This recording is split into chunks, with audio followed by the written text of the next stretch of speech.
And we are getting there. So, are we going to do our intro today, T? I forget what you wanted us to do. We don't have to. I Okay, don't we think I we don't don't think we I'm want putting to do this it one today. online. We'll just kind of get And if into I it. do decide to put online, I can just use a previous intro. That's right. There you go. Editing magic. Editing magic. What I'd really love to do today is just kind of kick back with the fam. And I had woke up today having a major breakthrough. So it's like, whoa. Uh, mm. So good afternoon and welcome to Life Writing Live. This is my co host and my sweet, good lady wife, Tananarive Dew. I'm Stephen Barnes, and we're That's married authors and stuff like that. my handsome, wonderful husband, Stephen Barnes. The creator of technology called Life Writing, which was the application of Joseph Campbell's model of the hero's journey and looking at it as a way to look at your own life in advance. And I created that about 40 years ago. And God, is it really that long? Yeah, it's well, let's say half my life ago. And I've been refining it and finding additional tools that guide the hero along the journey.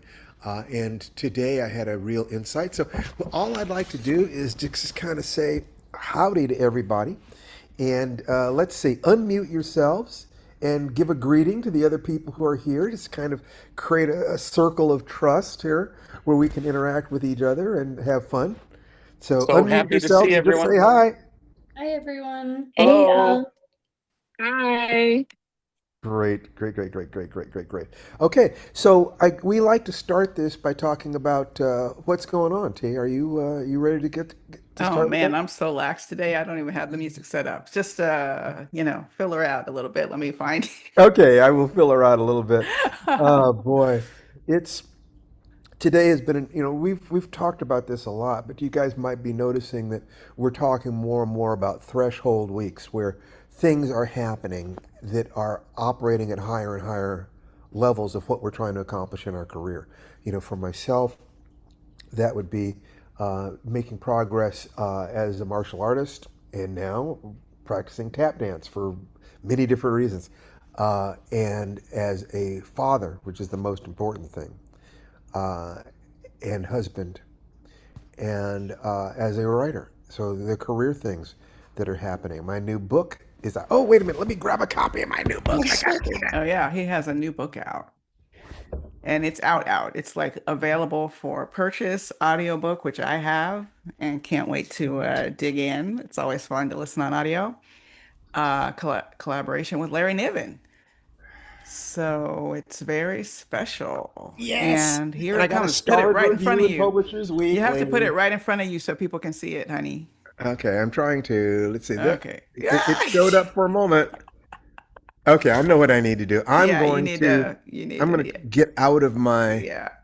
uh, Just video effects none is what you and want. do, yeah, virtual backgrounds. None. There it is. Okay, there I am, and I'm fine. So, Ice Vegas is out this week, and it's very meaningful on for a bunch of different reasons that I don't necessarily need to go into, except to say that everything I do with Larry right now is a celebration of the entire time I have known him and my ability to serve an apprenticeship with him and to realize that at this point, um, I the work that we do is he does not have his former collaborator, Jerry Pornell, and his wife passed away not too long ago. So his circle has diminished. As a result, the people within that circle grow in terms of importance, and it's critic. I feel blessed that after all these years, I really have something to give him back because I never, we were playing together, but I'm not sure he understood how desperately I needed someone to show me the way, and I always wished that I could find a way to give back to him, and now I can, and that is what a blessing that is. That's just like my heart is so full, and to get good reviews on it too. The sense that people are enjoying it, that Larry and I together are still can still produce magic, and then we're working on the next book. I'm gonna keep Larry working until he's a zombie. I mean, I don't care. As long as he wants to write, I will write with him. Because that space that we found together, that was how I learned to be a writer, which was such an important part of me that it was like learning to be an adult. My karate master, Steve Muhammad, is Larry is 88. My karate master is, I think, 86. And in both of these cases, all I think about every day is how can I honor these people. And the Dalai Lama said that the meaning of life is to escape suffering, embrace joy, and be of service. So a lot of my thought when I wake up in the morning is how can I be of service to these people? How can I be of service to my family, to my wife and my son? How can I be of service to my readers, to the world? How can I be happier and healthier? And it's all part of the same thing. I'm just a little bit overwhelmed right now because I did have kind of a breakthrough when I was thinking about this stuff this morning that I would like to discuss later. But Tananarive, sweetheart. Oh, sorry, honey, we got groceries. Oh, we got groceries at the door. You are seeing life as it is. So I'll be right back. so she will be right back. So I guess what I wanted to talk about today, there is a lot of you want to be writers. A lot of you are there because you know of us as writers or teachers, and in some cases it's general life stuff. But I think that what we do here is perfect for those of you who want to be writers. And I have did not create, but observed in a number of different people talking deep conversations with Octavia Butler. For 2 decades, Octavia and I were the only black science fiction writers in the world that we could find. Chip Delaney had left the field. We did not know of anybody else, so we were friends, and we spent a lot of time talking about how can we survive. But I also got comments about how one can become a writer from Robert Heinlein and Ray Bradbury and Larry Niven and Harlan Ellison. And anytime I met somebody who was on the other side of this issue, I would say, how did you do it? Or I would read their interviews, or I would read their essays. And I was trying to extract from all of that, what is the difference that makes a difference? What is it that they're doing that I can learn how to do? Because some of it is hardware, the computer you bring home, what you're born with. But most of it is software. What do you install on that computer once you got it? And if you grew up in privilege, you were installed with the software effortlessly at the dinner table. I mean, God, what's Stephen King's kid, Joe Hill, has written every word of his own books, which are bestsellers. But if you don't think that he learned at the breakfast table with his dad what it was to be a writer, if by watching his father reading and writing and talking through his life, he grew up in that. If you were rich, I've known enough rich people to know that rich people at the dinner table, at the breakfast table, are talking about what does it take to survive. High-level finance, and you're going to do this, you're going to go to these schools, you're going to meet these people, and this is what you do.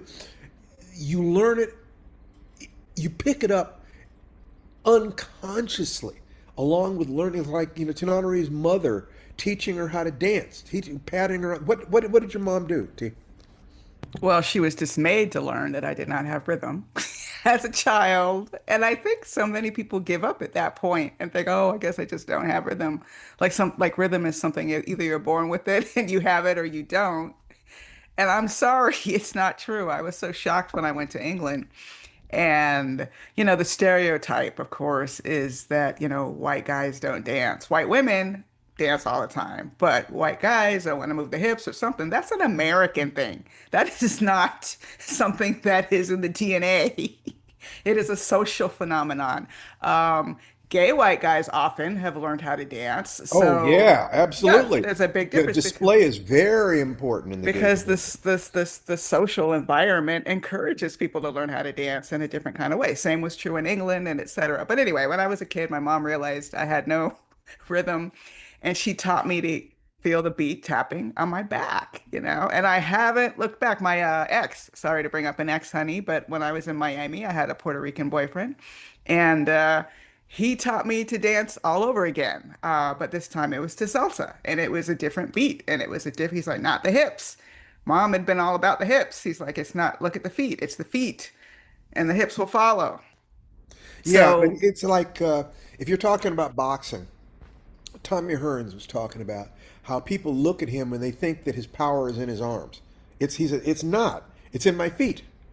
That it starts with the feet and then expresses through the legs to the hips to the shoulder and then to the arms and then you strike. Somebody else might say it's in the hips because the hips are halfway between the feet and the hands. So both of those things are very right. It's just different focus, same idea that you're moving your whole body in order to produce power. Within the framework of what we're doing here, talent may exist. I do not deny that talent may exist, not at all. What I'm just like height exists, but you're not in the NBA because you're tall. You're in the NBA because you took that height and you practiced. You practiced exhaustively to the point where a Spud Webb, who's shorter than me, could be the dunk champion. Could be it's here we believe in doing the work.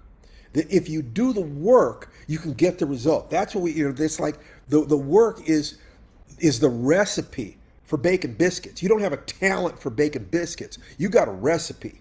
And then you took it at unconscious competence to the part you don't have to look at the measuring cup. You know about how much flour and about how much this, and you can taste the dough, and you can taste whether or not it's exactly right, and you know how long to leave it in the oven, and it comes out, and you can make perfect biscuits. You don't have to look at the recipe anymore. The same thing is true with writing. That we created, and we here have a 6-step process that I learned from all these different people, and the process is this. It is you write at least one sentence every day. You make that commitment. You simply are going to write one sentence every day, no matter how busy you are. That is, a writer writes. An author has written. If you want to use AI to become an author, get off this call right now because we are about the path. We're about who are you becoming in order to attract your results. You don't chase after your goals. You become the person who can attract your goals. You become the person who every day does the things that the kind of person who has the results you want does. And life will start shifting. So the first step is you write at least one sentence every day. The second step is that you write 1 to 4 short stories every month. Forget about writing novels until you've published a bunch of short stories. Write 1 to 4 short stories every month. The short story, the sentence is the smallest unit that makes you a writer. A story is the sentence is the smallest unit that can stand on its own. A short story is the smallest unit that makes you a writer. The third step is you send out, you polish and submit at least one story every month. Why? Because you're aiming at being published. Publishing a story is what makes you an author. Finishing a story is what makes you a writer. Okay. The fourth step is you don't rewrite except to editorial request. This is because perfectionism, trying to endlessly rewrite the story once you've finished it. Perfectionism is procrastination masquerading as quality control. That you have to learn how to deal with the fear of being imperfect, or the fear of not being completely ready to do the thing. I got news for you. You're never going to feel completely ready. You're not going to feel ready to fall in love. You're not going to feel ready to get married. You're not going to feel ready to have a child. You're not going to feel ready to put your book out. You're not going to feel ready to go into your first tournament. Whatever it is, you have to understand that feeling ready comes from doing the thing, not before you do the thing. Once you make that switch in your head, you can start submitting stories and you will look at rejection slips as simply being evidence that you had the courage to stand up and swing at the ball. That's all a rejection slip is. And what did your teacher tell you, Tenerife? In order to be a writer, you have to wallpaper your wall with rejection slips. How many rejections did you, how did that work out for I you? mean, I didn't wallpaper. I have to admit, And watch you have a little yogurt on your mustache. Thank you, I dear. um I had quite a few I put up on my door, on the back of my door. I want to say at least 10 or 12. I was submitting to all the greats. Playboy, which Highest paying was market in the way world. out of my league, like not even close. I mean, back in the day, so you don't misunderstand younger folks, Playboy magazine was publishing some of the best fiction in the country, and they were paying a hell of a lot of money for it, thousands of Sure. dollars for a short story. That world no longer exists, but back, so I was reaching high, overreaching, sending stories to Ishmael Reed, who's like very much into sort of black fiction, where I had no black characters in the story. So I had a learning process. Uh, But eventually, Sweetheart, thank I am goodness. still trying to learn that lesson. I had it baked into me that if my writing was too black, I was gonna my family wasn't gonna be supported. I Yeah, wasn't gonna be able to sell my books. I wasn't gonna be yeah. able to work in So Hollywood. So it's like, was that cowardice on my part? Was it discretion? it was I don't honestly a know. different time. I came up in the It was a different time. 90s, and the 90s was Terry McMillan and Elin Harris and Eric Jerome Dickey and Connie Briscoe and a bunch of folks. I mean, Well, hey, I have an idea. what? We never did talk about a little thing called What's Going On? Oh, there we go.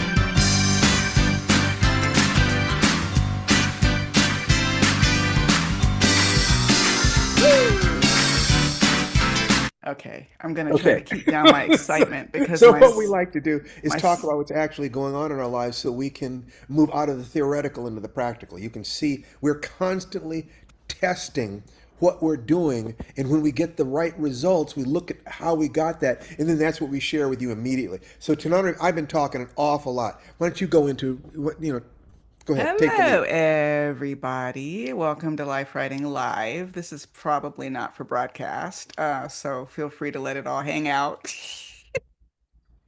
But do check out our podcast at lifewritingpodcast.com on Apple Podcasts, where we have probably about 200 episodes by now. Lots of interviews with writers, directors, just us talking. And in terms of what I'm doing now, I am blissfully reunited with my novel in progress. I talked a little bit last week about how I had underestimated the role of grief and trauma in writing about our health scare as a family last year. And the writer's first thought is, oh, I'll just take everything and I'll put it in my fiction. And that's easier said than done. It's not like you can just sort of grab those memories, process it through your computer, and it's done and it's over. As a matter of fact, it's quite a slog. So I'm feeling pretty happy that I have written past a moment, like literally the family was in the hospital waiting room. And now they're inside the ICU unit, which may not sound like a lot, but it is getting closer and closer and closer to that first moment where the character sees her brother in that bed, hooked to all those machines and on oxygen and the machine breathing for him. It's like very traumatic. So yeah, that's what I've made progress with that scene. I'm getting to know these characters. I'm happy with the way the book is going. And that's a big win, to come A back big to win. it. What else creatively? We're working on a deck for our feature version of our movie, The Keeper, which as a short film will debut on streaming later this fall. And we don't want to say the names involved here, but a company with lots of funding, and we know it for a fact, has made a request to look at our deck. This Yeah. this is I wish we could be more specific. It would not be wise to be more specific than that. But Yeah. it's potentially major. This is Yeah, a we're go ahead. Yeah, we Go ahead did. and finish it. We made the short. The short is incredible. I mean, if I do say so myself, we co-directed it, so I'm not just being completely immodest.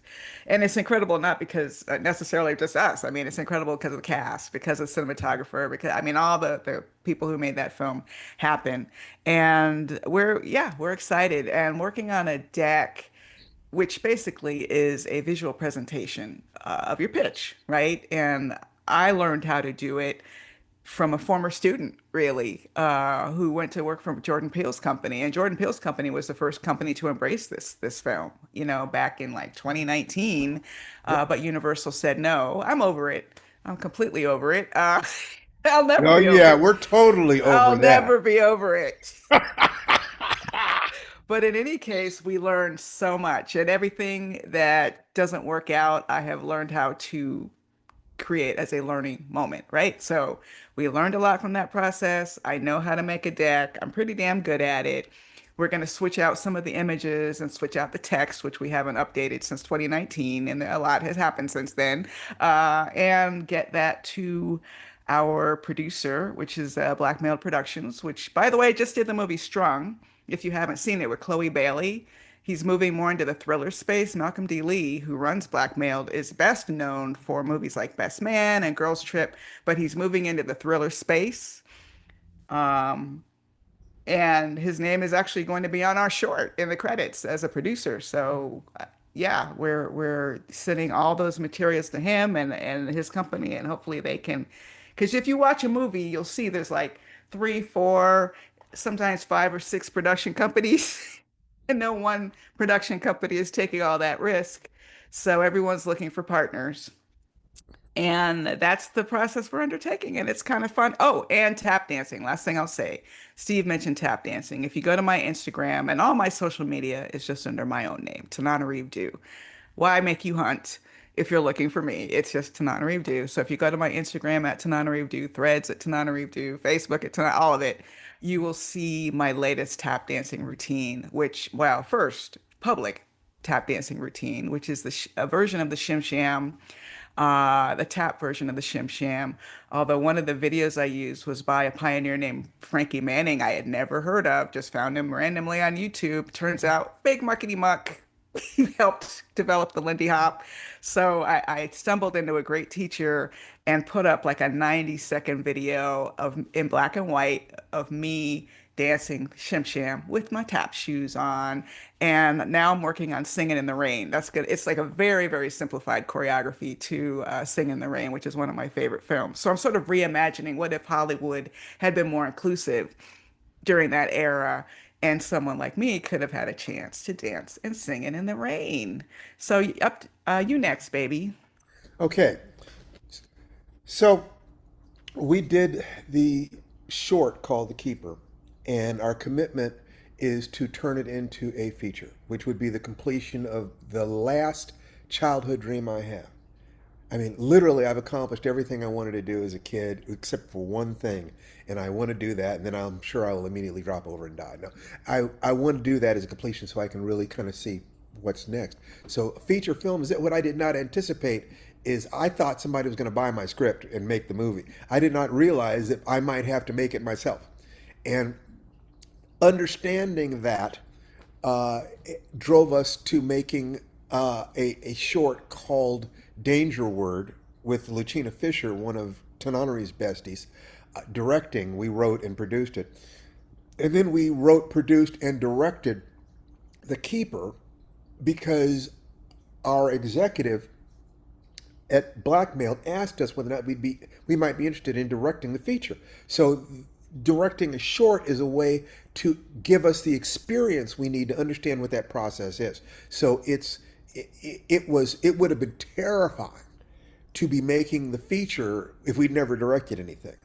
But being able to take all the advice we got from Ernest Dickerson and Brian Fuller and James Cameron via his online course and other Ava DuVernay and other directors, and then see how many of these things can we do enough of this with in order to get a decent product, done on time, on budget, working with people, technicians, actors, juggling monies and these different things, and then the pre-production, the production, the post-production, the promotion. Can we handle that? Because if you can do that for a 20-minute movie, you know the basic aspects of what you need to do for a feature. In fact, if you just make your own movie on an iPhone and put it on YouTube, in some ways, You have been through that entire process at a very shallow level. Okay, you've made it through your first white belt class. You're on your way to a black belt, right? So, therefore, in September, we're going to be teaching our first class in actually creating your own short film. And we feel that we can do that honestly because we've actually been through this process. And by that time, we will have been to our first film festivals and things like that. So we're deep in that. And in one of the companies, some people, I don't want to be explicit, who were involved in the production of the short now wants to know about what we do as a feature. And to me, when people with money ask you questions like that, you be sure you've got an answer. You be sure you've got an answer. It's like somebody says, I've got a script. And I say, what's the story? And they say, well, it's kind of hard to explain. I say, you just blew it. Because you just got on to an elevator and Steven Spielberg was in the elevator and he looked at you and he asked, what are you working on? And if you had given him the right answer, he might have said, here's my card. Why don't you call me at DreamWorks? We'll sit down. You sound interesting. I have so many of those failed moments. Can I talk about a couple of those Yes, failed moments? absolutely. Because this is hysterical. Once, I mean, for some reason, and I still don't understand how this happened. When Steve and I first moved back to LA from the Pacific Northwest, we were on the invitation list for Angela Bassett and Courtney B. Vance whenever they had a party. I don't know why, but we were there. Like we were invited to these parties. Like, I mean, everybody. Forrest Whitaker is there. Antoine Fuqua is there. Mekhi Phifer's there. Stevie Wonder played at her birthday party. Yes, Stephen Wonder played it. Okay, so I'm at a party at Angela Bassett's house, which already sounds like a crazy way to start a story. And she introduces me. She says, "Oh, I'd like you to meet my director, Wes Craven." Okay, now this is going to date the story. It was a while ago. It was many years ago we first moved back to LA. But Wes Craven, one of my favorite directors, he did Nightmare on Elm Street, the whole shebang. And I am so bad in these kinds of conversations. So I'm trying to like make conversation with Wes Craven. And I said, yeah, I have a movie at Fox Searchlight that Rick Famuyiwa is going to direct. And Wes Craven says to me, is that what you want? And I froze like a deer in the headlights because I didn't know, wait, are you saying you wanted to, like, I didn't know what he meant by the question. I didn't know how to, I just said, yeah. Do I you don't remember saying understand that the social word to the meetings man. like I don't. that, meetings like that are filters? The people at those meetings assume that you had juice or you wouldn't be in the room. Right. So when Wes Craven said that to her, he felt he was speaking to a peer. One of Yeah. Angela Bassett's friends. You must be a good writer. So I you have a project, maybe. completely blew it. And my second story has to do with the keeper, and you've heard this one, Steve. But so I was on a junket with AMC. Uh, they didn't have that many black shows, so there wasn't anyone really representing black shows. They invited me as someone who had been an executive producer on the documentary Horror Noir. Right. So I was there with like the cast of Interview with the Vampire, and, like all these big shows. And I'm the only one who's like not basically a director or an actor who was invited. And the president of Shudder comes up to me, a guy named Sam Zimmerman, who is now, by the way, the president of Blumhouse. President of Shutter comes up to me and he says, you should direct The Keeper. Because they had seen the script. It was a feature script. It had been bouncing around. We'd been using it as a sample for every meeting we had for years, probably to this day. And when he said you should direct The Keeper, I had that deer in the headlights moment, just like with Wes Craven. But instead of just saying, yeah, I said, but never start with but. Like when the president of a studio suggests you in a creative role, your response should not start with the word but. Okay. So I was like, but I've never directed before. I mean, is that really going to be alluring to an audience? I'm like, what? And then he walked to go to the bathroom. He got distracted for a second. I'm like talking to myself, like, oh my God, are you crazy? What is wrong Yeah, with you? you lost him. You No, lost him. no, You but I broke circled rapport. back. At least with this case, unlike with Wes Craven, I circled back. I circled back all calm, cool, and collected. And I said, Sam, I've been thinking, I've been thinking Sammy about boy. I've been thinking about what you said. And it's like our friend Brian Fuller told us, the key to being a director is to hire smart people.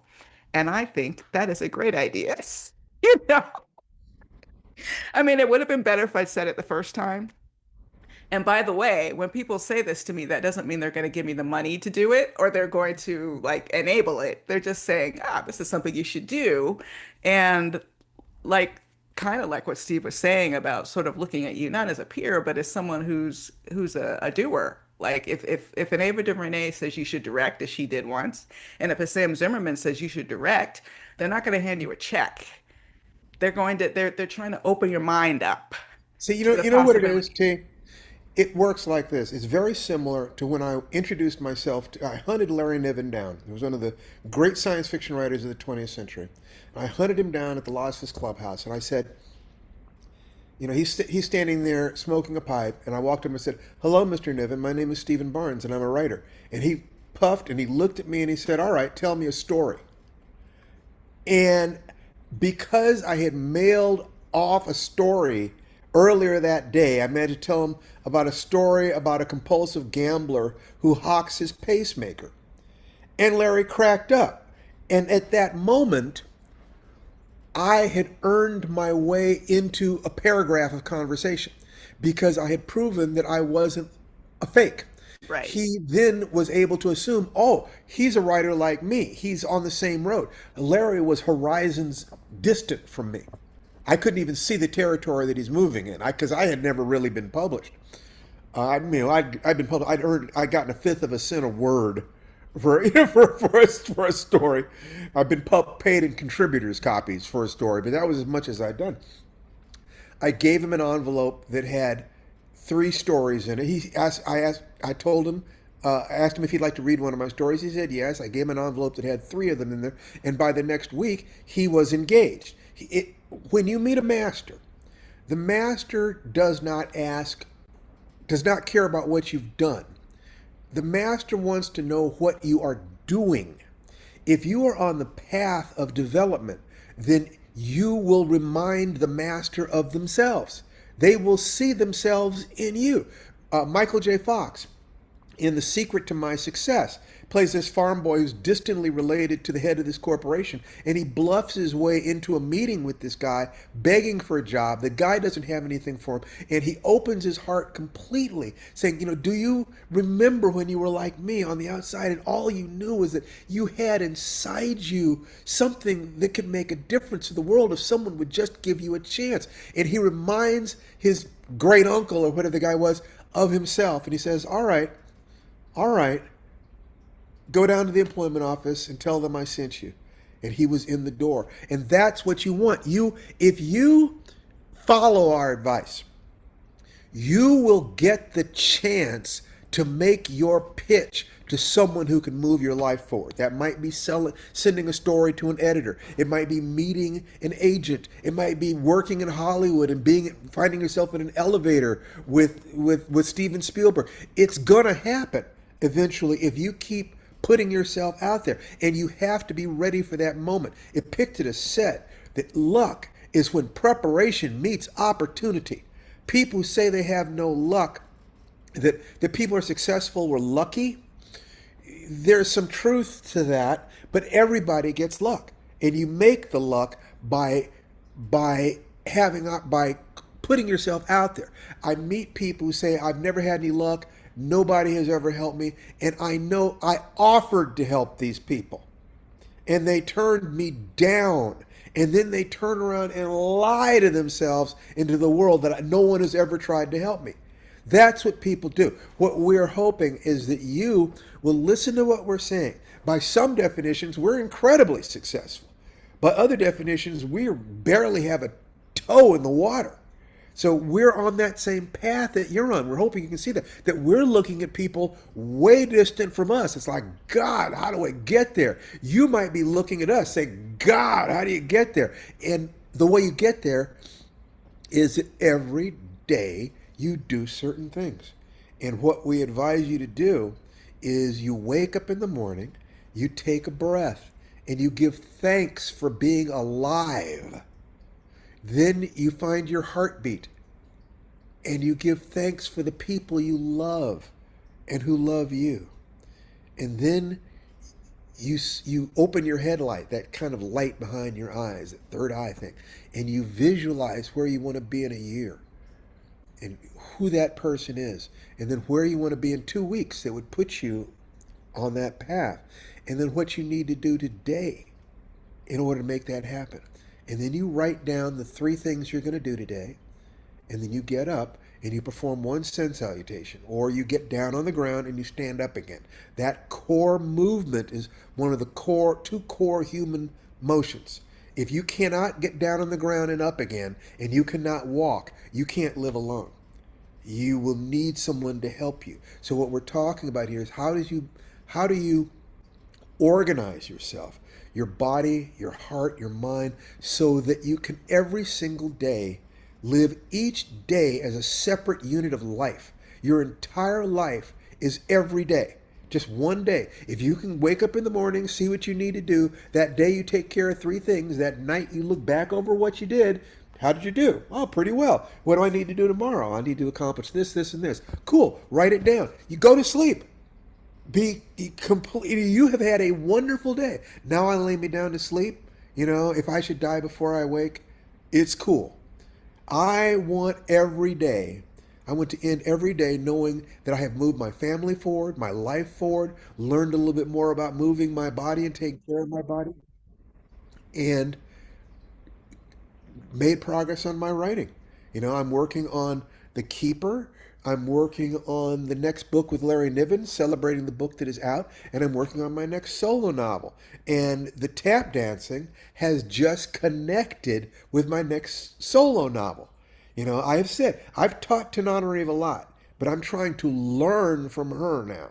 I'm studying what she's doing because she does some things I don't know how to do. And if I don't believe in talent, that she's a genius, which of course she is, it's also that she does things in a particular way. And so I'm trying to learn how to do that. And I just made a jump forward in that after a period of time when it felt like nothing was happening. And I realized that period where it feels like nothing is happening, that's when the souffle is rising. And if you check it too often, you might accidentally collapse your souffle. That that it's okay. Take the small victories. Just live today at the max. And when you join us at noontime, and if we can inspire you to take this day by the horns, the next 24 hours, and say, I will simply master the next 24 hours. Don't worry about a year from now. Today, be grateful for the blessings in your life. Gratitude creates faith. Faith is what you need to take courageous action. Action is what you need to determine what is the world really. You cannot become wise. You cannot figure out the world by thinking about it. You have to take your thoughts and turn them into actions. Then you look at the way your actions were received. So that step of writing a short story and submitting it, you are actually asking the world to tell me, is this now a good story? No? Let me move on to the next one. I'm going to keep sending that story out because it might be that I sent it to the wrong editor at the wrong time. But I'm also going to take what I learned there and make myself even better, and then make myself even better. And I will continue, I will work with the fear that tries to get me to stop. And I will continue researching every single day.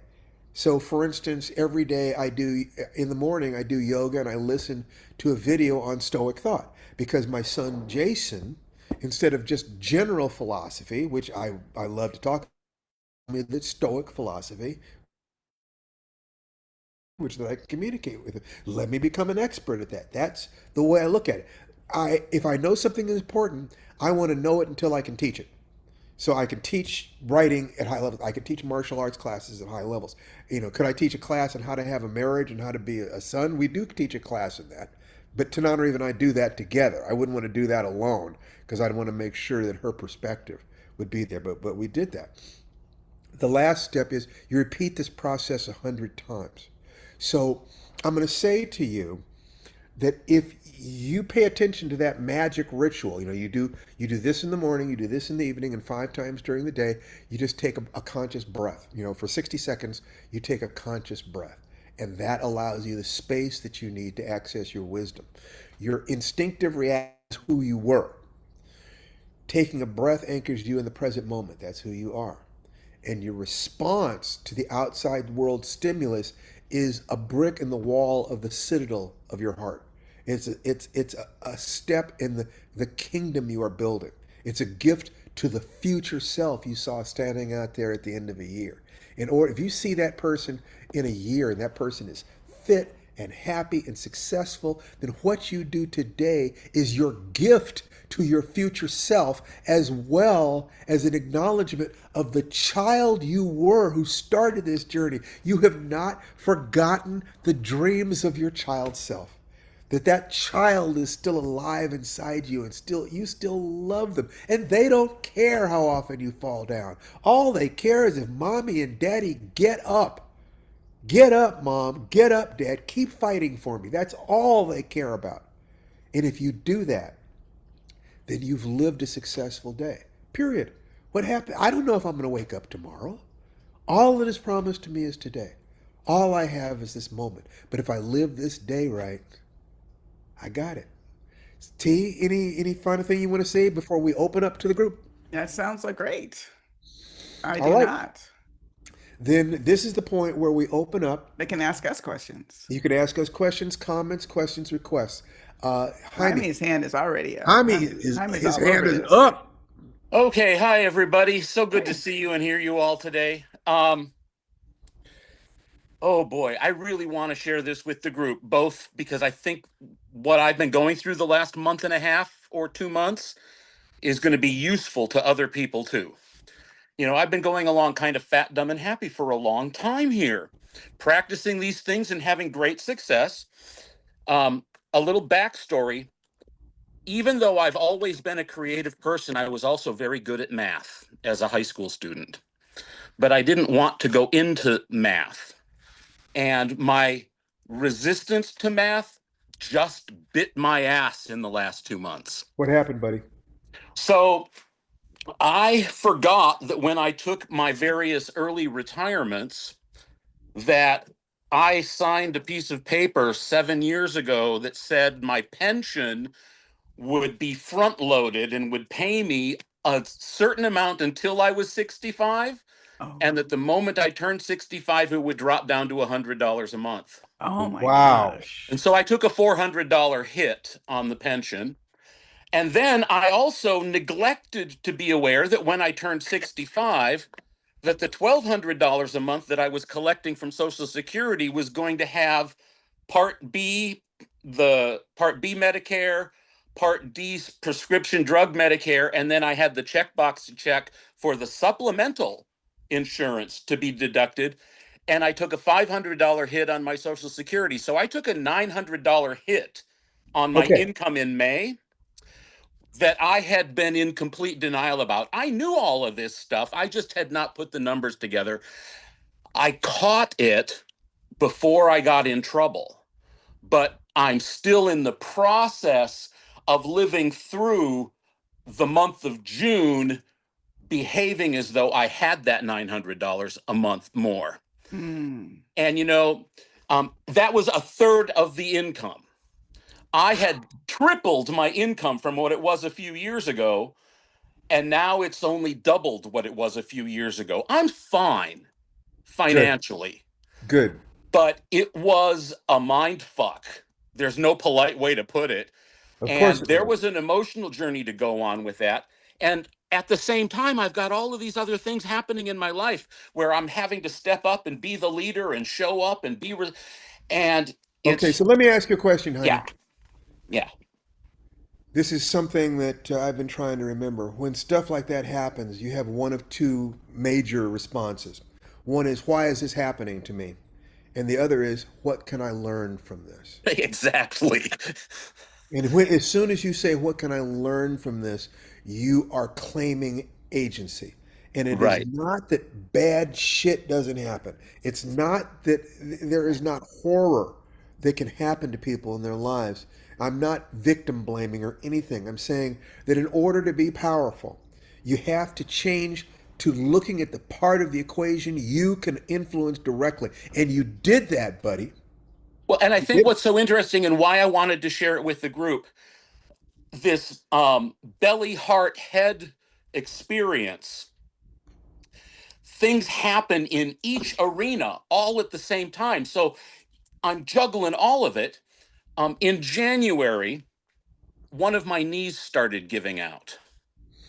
And it came to me at the end of June that I needed to stop being the American male in denial of what was going on with the knee, and that it was time to call the doctor, be the adult, make the appointment to find out what's going on with my knee.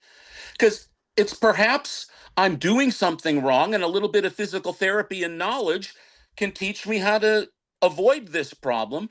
Or if it is a genetic mechanical problem, I need to know about it to plan future addressing of it. But the adulting was stop denying it, call the doctor, make the appointment. And the appointment is next Friday. And so I'll show up for that appointment and find out what's going on with my knee.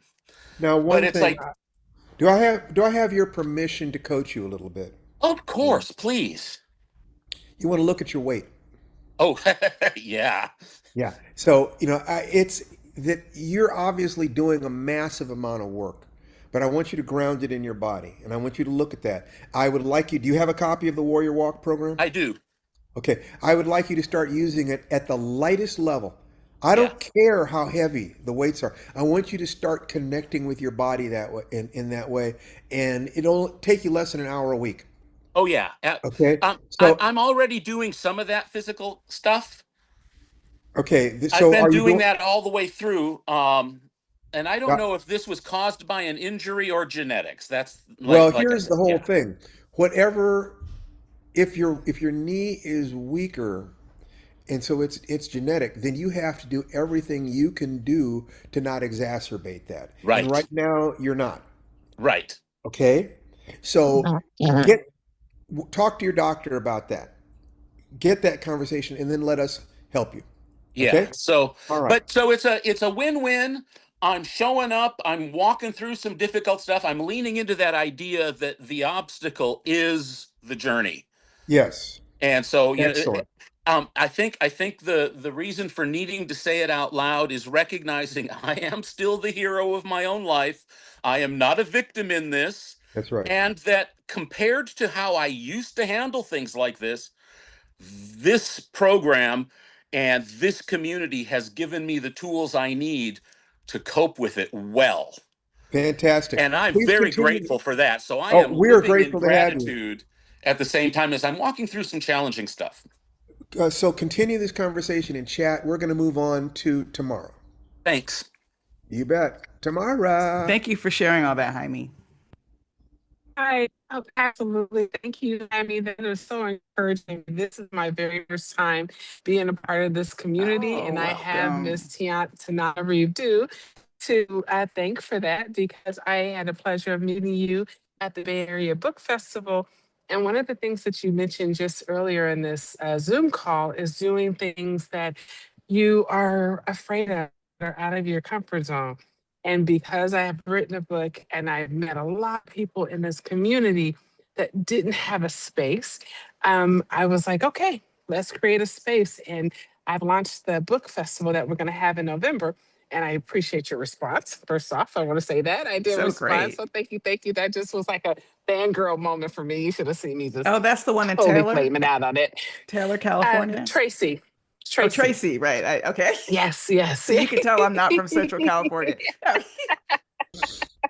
That's from Tracy, but yes, I totally fangirled. I was like, so, but anyway, I pulled myself together. But it was for that reason too, to create a space for people that are local to be celebrated as Yes. authors, as illustrators, as creatives, but also then to start a process of bringing up the younger generation in that literary arts because we don't have it. We don't have the short story competitions and the speaking competitions and those kind of things. So I'm just excited. I'm excited to meet this community because once again, it's my first time, but you put yourself out there. I think Stephen mentioned it earlier. You just never know what the connections are when, That's right. you You have can a do all you vision, you know. have a There's passion. Tananarive. So Yeah, I I would was like, frozen. I, I was I frozen, but I want heard everything you to, said. That's yeah, great. I want you guys to connect because we've got your back. Oh, thank you. Thank you. Yeah, Like I Yes, said, the yes, Dalai Lama said the meaning of life is absolutely. to escape suffering, embrace joy, be of service. So Be of what service. what I want to say to you, and I want you to take into your conversation with Tananarive is identify a change you want to make in your life that we can coach you with so that you can Mm, help these young people by saying, I had this problem, I got through it, this is what I do, believe in yourselves. So it's by helping you, absolutely. you're helping the community. Now let me shut up. Tananarive, talk to this Absolutely. lovely lady. No, I think that's great. So organizing is hard work. Yeah. Somebody's talking in the I hear an background. echo. Somebody can turn off, guys, turn off your microphones if you're not talking directly. We could also do a mute all and then, okay, I don't hear it now. So yeah, organizing is hard work, especially an inaugural event. So I guess my first question is just to make sure that you take care of yourself. And what are you doing to take care of yourself while you try to take care of your community? And you're muted now. Okay, yeah. So, that is a phenomenal question because I ask women that all the time. I'm like, what are you doing to ground yourself? And what I'm doing is intentional taking, I take a day a week to just slow down and intentionally do the things that satisfy whatever that is. I try not to put too much of a constraint on it because some days I just want to go and have a couple movie days, and kind of watch a few movies in a row and just zone out and just relax or just get into some level of study, just Tamara, that Tananarive, doesn't have anything to do with being a mom, being a healthcare provider, or a writer or organizer, but just Tamara. And do that I would one like day a week. Otherwise, I I would like burn out. Tananarive to notice something, and I'd like everybody to notice something. Your voice, Tamara, your voice changed when you said that. Your face Mhm. softened when you said that. That was the truth. We got a chance to see how your day to take care of yourself affects your physiology, which means it affects your heart. So, so that was a beautiful question, Tananarive, and I wanted you to notice how that arrow landed dead bang, dead center. I'm curious, what Fantastic. kind of writing? Is it Tamara or Tamara? How do you pronounce your name? Tamara, Oh, Tamara. I was Tamara wrong always. Okay, is Tamara. Tamara. And you know You, what? like me, are constantly answering that question. And I just learned how to, I am, because how do you say your name? Tanana Reeve. Is it Tanana? Tanana Reeve. It's more like Tana. It's Tanana more like Reeve. a flat Okay. Tanana Reeve. No, no, no, Tanana, Although no. my head Tanana will Reeve. I turn if love it it. just I sounds love close. it. So sometimes I don't notice. I had an ex who mispronounced Kind my of, name for 7 years, and I didn't even correct him. Um, what kind of writing do you do? I'm huh, curious. that's why it's an X. Yeah, exactly.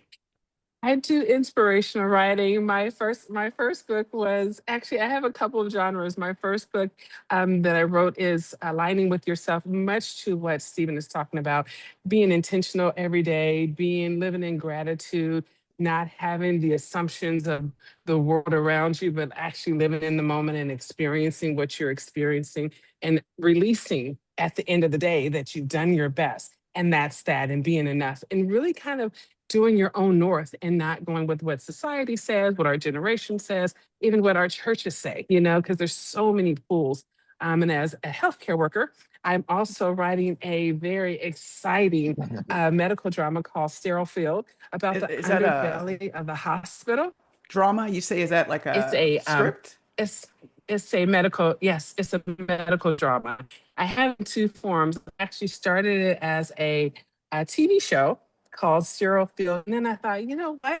As I do this book, I like to kind of develop it more into a book as well. So I have both platforms, but it's based on the underbelly of the hospital and I how we love don't that. regard the EVS workers, the sterile processors, and also how it is um, a mirror to our society, how we are essentially Interesting. non-essential on a lot of levels. So it is just in being in healthcare for 33 years as a person of color, as a woman of color, we fight and we have to advocate for ourselves in a way that being on both sides of that aisle, I see it and I've experienced it. So this is very kind of near and dear to my heart as I move out of the actual patient care experience and more so into the administration and patient experience is where I am now with the hospital that I work for. I love the way you're walking and expressing yourself. That's all great. So I have two things. First of all, you sound like someone who would be very interesting to just interview for the book I'm writing,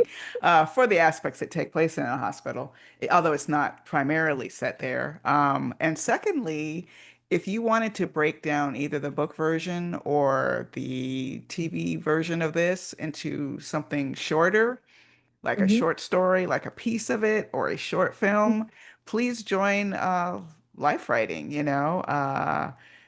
There's a membership that comes for our workshop when people get our master class. Our next one is Make Your Short Film, but we've done them on writing Afrofuturism and science fiction, how to write a screenplay. We did one. I don't know if Mhm. you took part in that, but the free site Lifewriting, where you don't have to buy a master course, has more than 500 members of people who just like to share their experiences or they Mhm. hear about calls for submission. So that's www.lifewrite.com.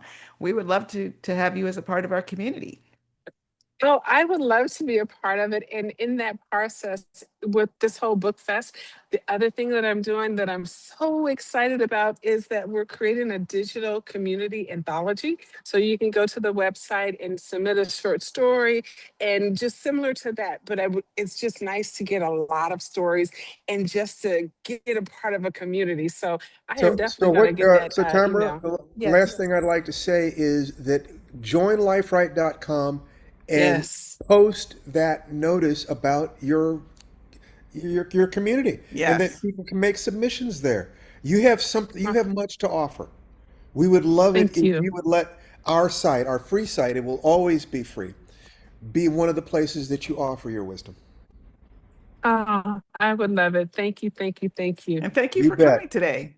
Thank Welcome to you. a And so first let's move timer. on to Let's give Jade. applause to a first timer who Applause to the jumped in. first timer. Yay. All right. Perfect. And now Jade, sweetheart, Hey everyone, how are you guys doing? we're We doing are fine. good. You're not a first timer. We've seen you before. And I Yes, love those I've been here earrings. before. Thank you. Amazon, thank you. See, I have them in gold. Stop So it. I have also admired your earrings in the past. they, So oh, and you have my cat too. What the heck is say hi, wrong Uh-oh. with you? Mom. Stealing Hello, all Mutual my Mom. Admiration stuff. Society, I'm bowing She took out. our cat and my earrings. I Okay, have a question. twins, take it away. I have a question for you about online presence and interacting with readers. Hmm. So I think, okay, I'll try to be succinct. Some of this is just me personally because I'm pretty introverted and Hmm. I just don't like being online. I don't like social media. Over time, over writing, putting out books, I've learned how to do it and that you have to do it. And I genuinely have gotten close with some readers and I really appreciate my following. I'm like small fries. I have just about 1,000 followers on Instagram, for example. Oh, But when that's I've not, had that's hard to get on Instagram. Congratulations. well, well, thank you. But when I have things come up like signings that I'm invited to, the anxiety beforehand. Oh my God, the anxiety. I love it when I'm there and I'm talking to them. But the online part, like I got invited to do a live interview with on an Amazon channel for one of my book releases. And oh, the anxiety beforehand. So the rule Wow. that someone gave me was pick two things that are relevant or interesting in your life and then try to put yourself on a schedule with posting about those things. I will freely admit I took a little bit of a break in between books because work was getting insane and I just couldn't cope. But now that I'm laid off on God's vacation, I'm getting Congratulations. thank you. I'm getting a lot God's done. vacation. Yeah, man, it's I've been incredibly productive. It's been really good, and my mental health is really coming back. It's very good. But I feel so I know that like right now, can I see this, Mom? Can I show it? She lays on everything. These are my developmental edits I'm working on. Okay, so I Okay. know I'm gonna have to kick my social media, wake it back up again in preparation for this release. However, on one hand, I feel like they hail you, then they nail you. Like you can never, there's always some tumult and there's always some debate and discussion. I look at your social media and you are so free and happy and tap dancing, and this is the thriller dance, and now I am doing this dance. And me, I would rather just be a blank, like you never even see me.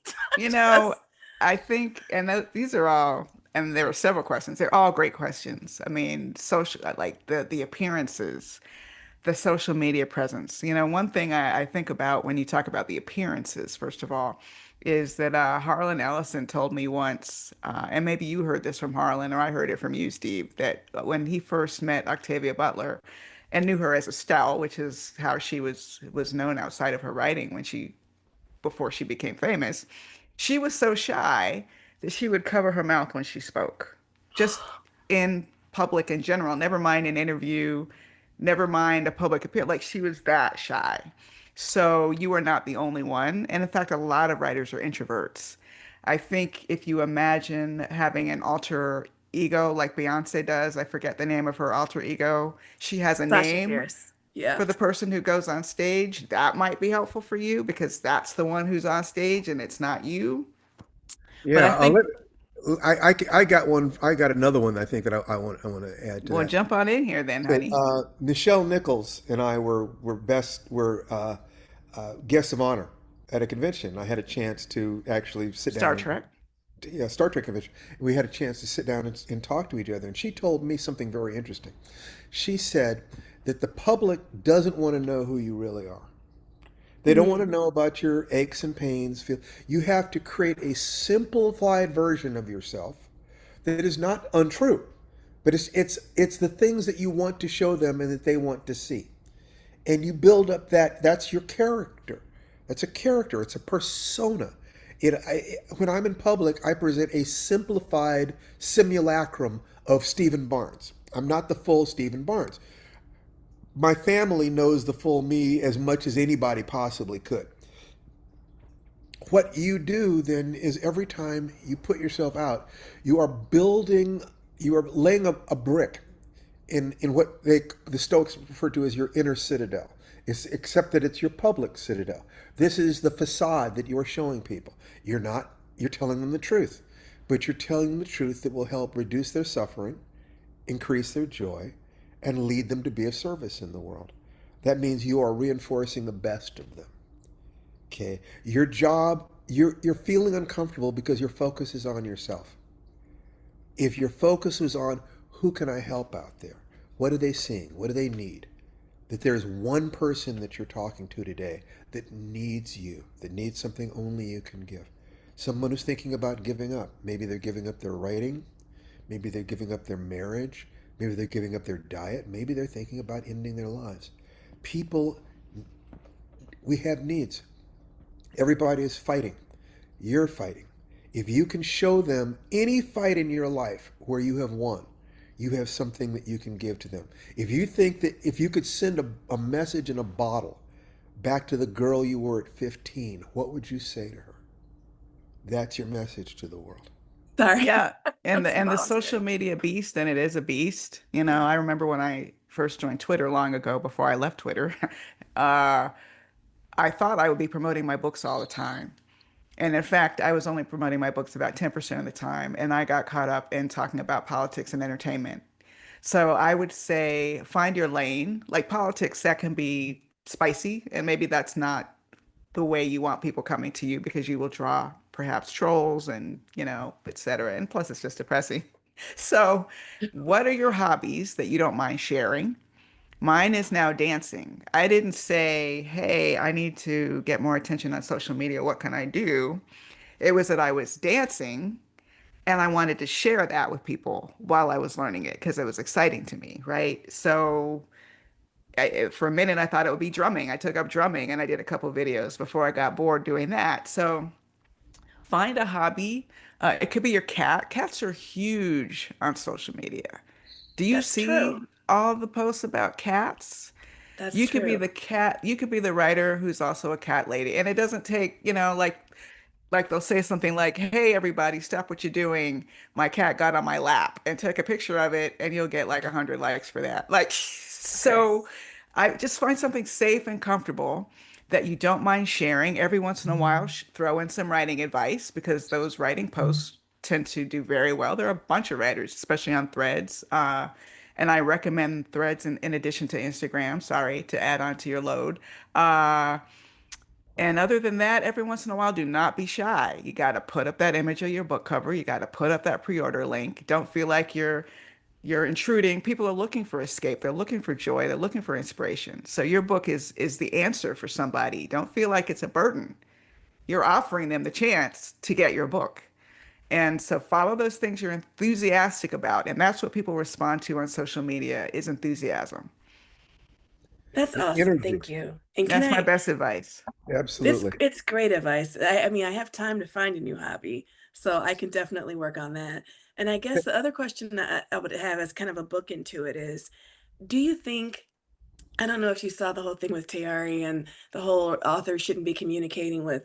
And so I It's think I feel like 2 or 3 years ago, especially as I learned about how vicious Goodreads could be versus regular reviews versus, and so I would have readers tag me and things like, we did a podcast episode about your book. And I would just say, I mean, I got worn out to the fact where I wouldn't even read it or like listen to it or even I would just say, oh, that's so nice. Or I would get tagged with my book cover and something, and I would just give him a heart. That's good because it was just like I and I don't think want that's to. fine. I mean, if you look at a lot of Tiari's posts, and those of you who don't know, Tiari Jones, who's an amazing writer, she has a new book out called Kin, which is a It was great.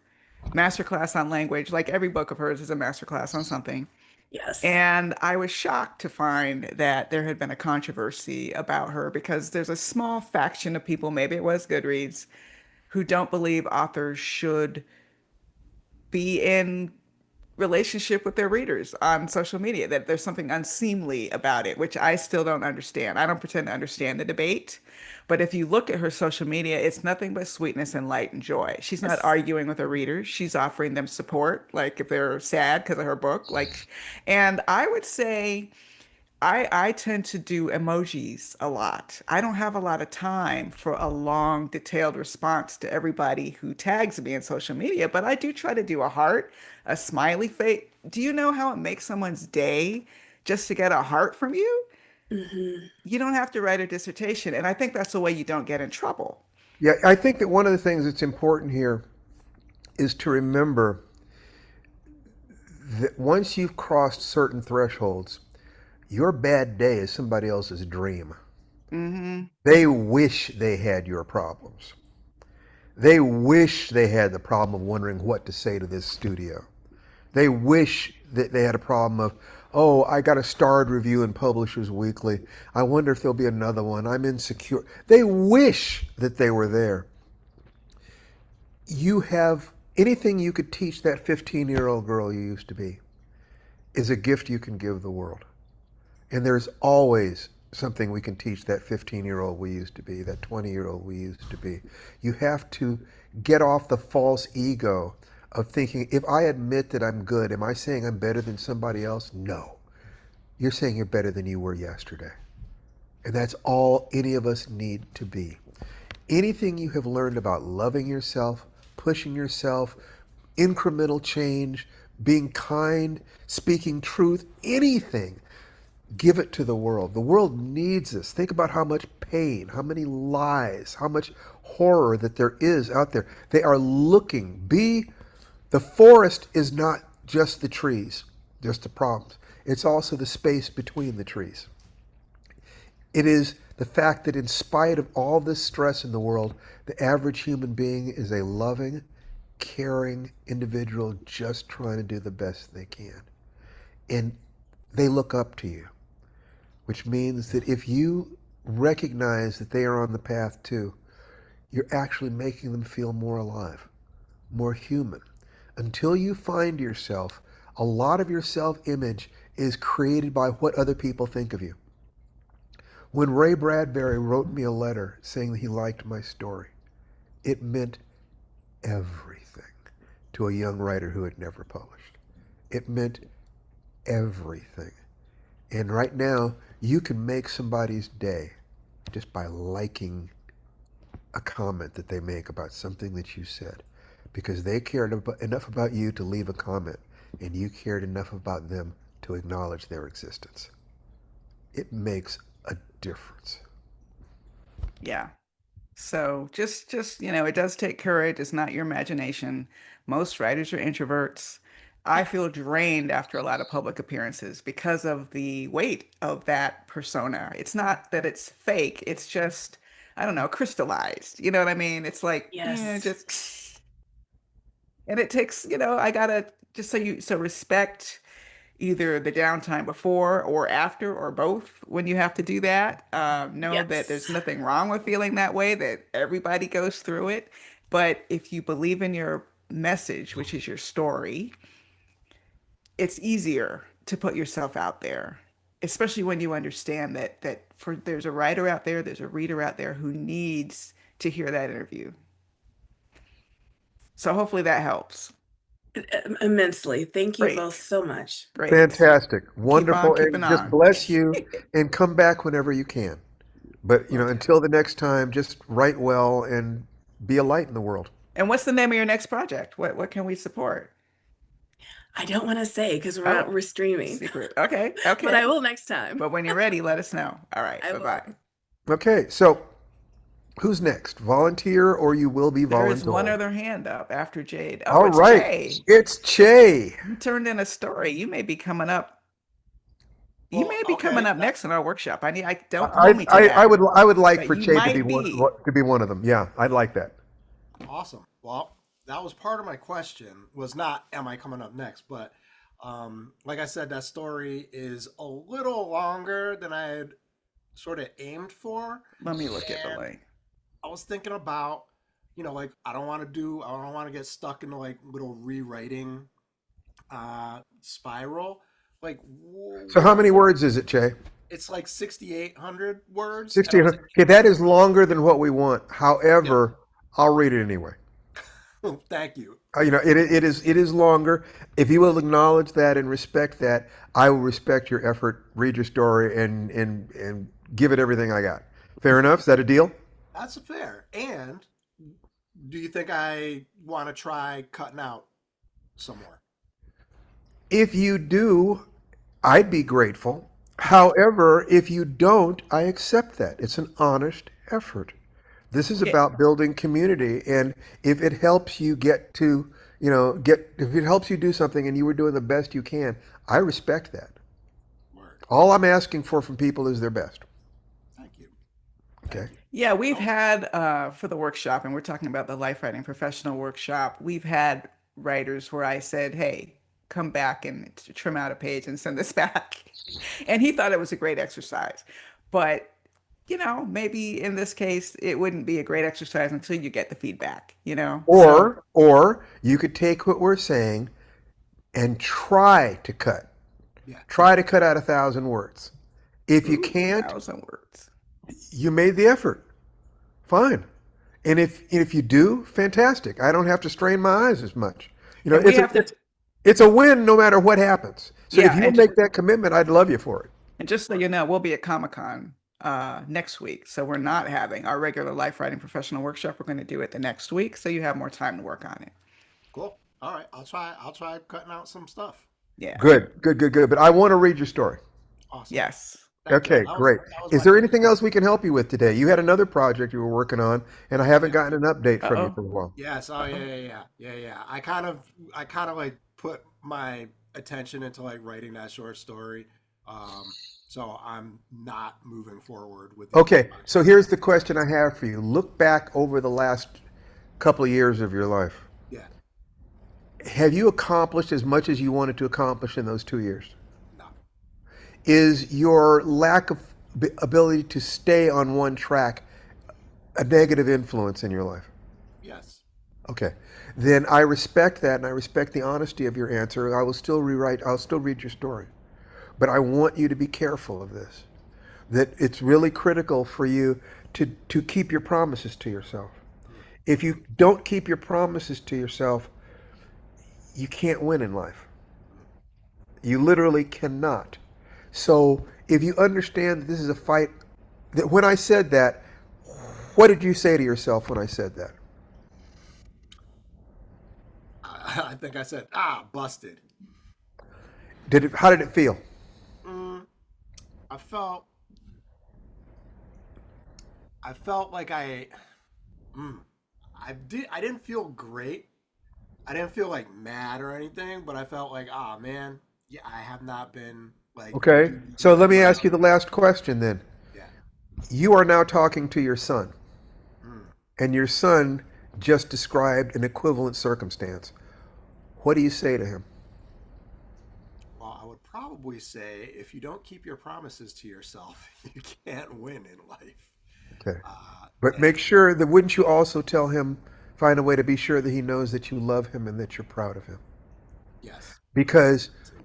if you give the negative, unless Yeah. someone's ego is fully formed, they will use the negative to tear themselves down. That's how the ego protects itself. The ego does not want to change because change kills the ego.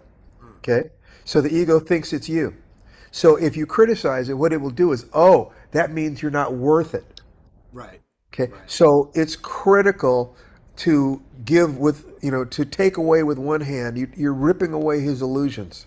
Mm. You're ripping away the lies he tell. I was too busy. I was this. This was more important. And you're revealing the truth underneath. You are afraid of following a straight line because you're afraid that you cannot achieve your dreams.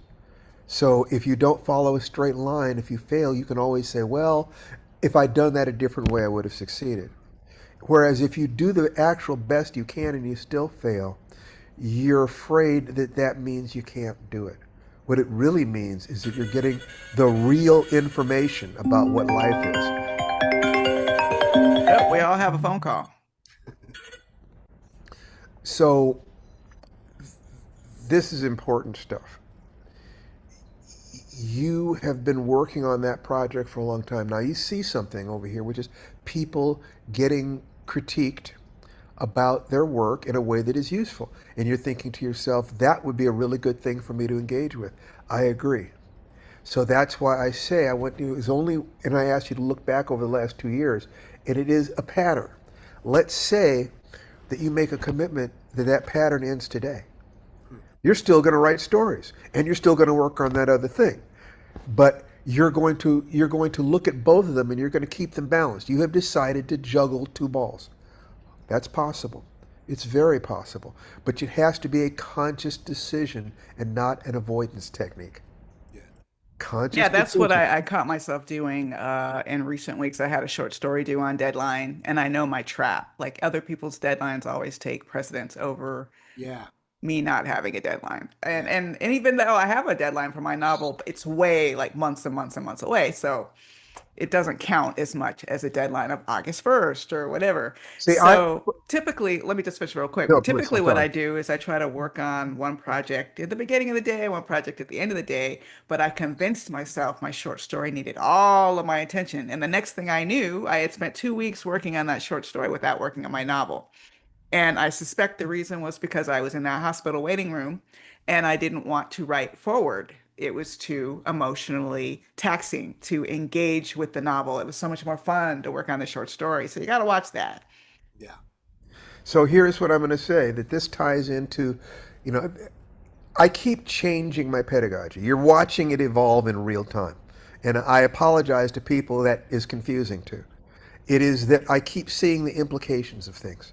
So my thing of I believe that anybody who could follow the complete magic ritual is morning, evening, and five breaths during the day, if you could do that for 30 days, you are that bitch. You are the person, you have discovered who the person is within you that can accomplish anything that you want to do, that is within human capacity. So part of that is set up specifically to make you fail because you cannot do it for 30 days unless you have no obstacles, which means that you can't do it in 30 days unless you've already done it for 30 days or you're already operating at that level. Once you design failure into your system, then it simply becomes data.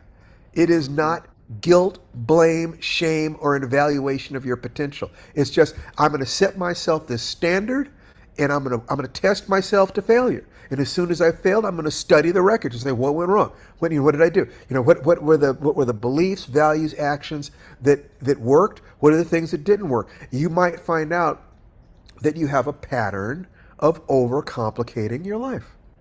You might realize that you have a pattern of letting other people steal your time. Why do you think very few women were writing novels? Most of them were raising families. That means that they had to engage in split attention. They had to be juggling multiple things at a time. And anybody, any neurophysiologist or neuropsychologist can tell you, we are not programmed to operate at our best function and care about other things too. Our best function happens when we're in a flow state, focusing on one thing at a time. So if you look at women novelists, for instance, you will find out that in general, they either got up before their families got up or stayed up after their families went to bed. And then finally, Or they both. had that attention to, or both.